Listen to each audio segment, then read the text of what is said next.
social plugins, which enable you to provide personalized experiences to your users with a single line of HTML. And finally, we've rebuilt our core of the Facebook platform from the ground up with simplicity, stability, and the graph in mind. This graph that for the first time we're building together. Thank you very much.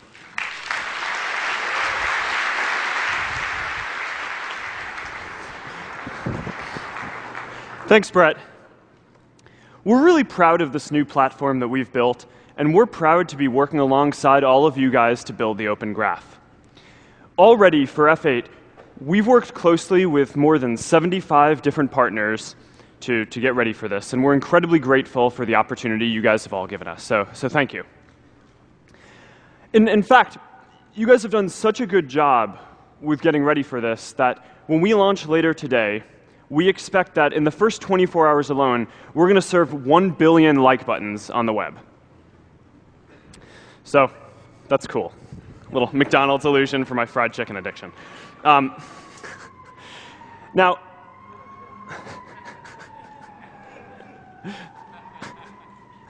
that's more important.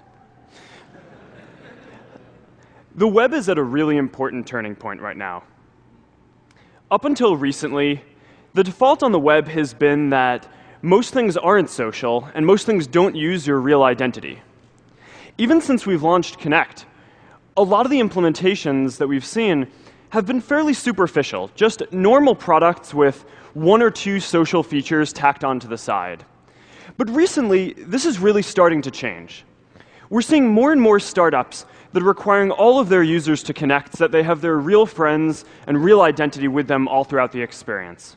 And now, with the Open Graph and social plugins, even more sites are going to use social plugins to give their users instantly social experiences without them even having to connect. We're building towards a web where the default is social. Every application and product will be designed from the ground up to use real identity and friends. So before we go today, there's just one more cool thing I want to show you. It's a little glimpse of the future that we've been working on. When we started thinking about a web where the default was social, we wondered what kind of great personalized experiences we could build if we worked with just a small group of trusted companies to make it so that users could go from Facebook to other services without always having to click connect. What kinds of personalization would be possible if these trusted products already knew the public information about all of their users? So to get started, we've worked with a few of these partners, and I want to show you one from Microsoft. It's called docs.com. Today,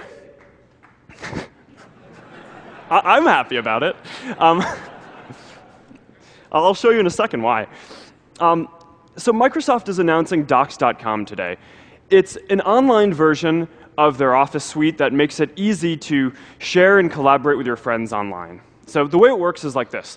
One of your friends can go and they can write up a document, and then they can just go to share it with you, and it's really easy. It just goes to your Facebook inbox, and you can click that you want to see the document.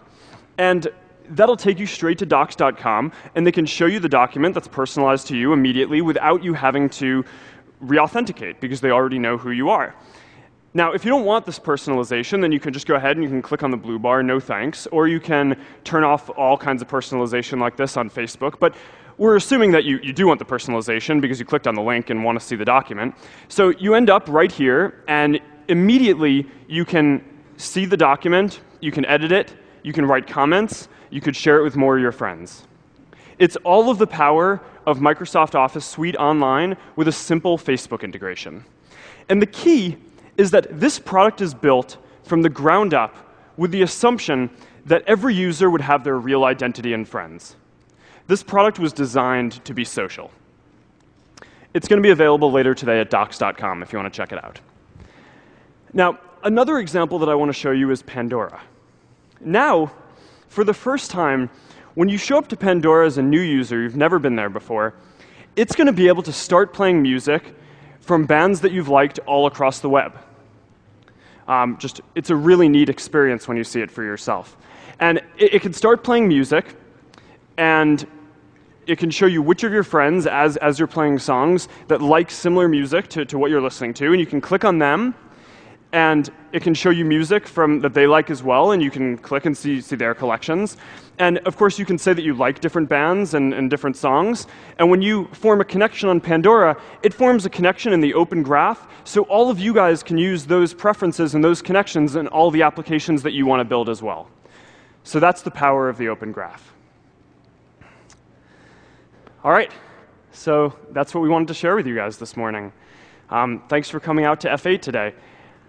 I hope we've given you a taste of a future where everything can be more social and personalized, and building things is a lot simpler. So, there are three main things that we discussed today: the Open Graph that we're all building together, these instantly social and personalized experiences, and a new platform that we hope is a lot simpler for all of you guys to build on. So, as a closing thought, I just want to tell you a quick story. My girlfriend is in medical school, and she was... She does deserve a round of applause.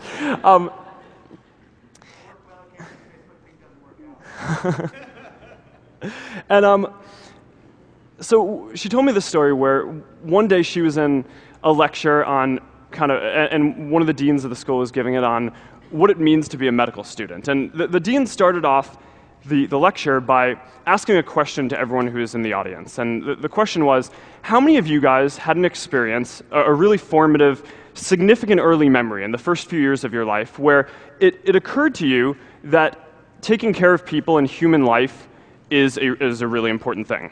And because they're in medical school, everyone put their hands up, right? And everyone just had an anecdote about how they remembered something from really early on in their life that led them down this path. And then the dean then went on to say that he'd actually done a similar exercise in a law school class before that. And when he asked how many people had a significant early memory about believing that preserving or caring for people was an important thing, actually no one put their hands up. And so someone went and whispered to him, don't ask that. Ask how many of you guys had a significant early memory about fairness being what was important and justice. And then they all put their hands up. So, when she was telling me the story, I was thinking to myself, what would that be for our community, right? For developers and entrepreneurs and people who spend their life making things. And I thought back to my childhood and a lot of the early memories that I have around how much better the world would be if there was more information available, what cool things you could do if things were more open and transparent. And it occurred to me that the essence of this is that we have a lot of early memories that are to the effect of, man, the world could be a lot better and we can make it that way. So I think that that's the thing that binds this whole community together, is a belief that the world can be a lot better and that we're going to make it that way. So there's an old saying that says that when you go to heaven, all of your friends are there and everything is just the way you want it to be. So together, let's make a world that's that good. Thanks for coming out.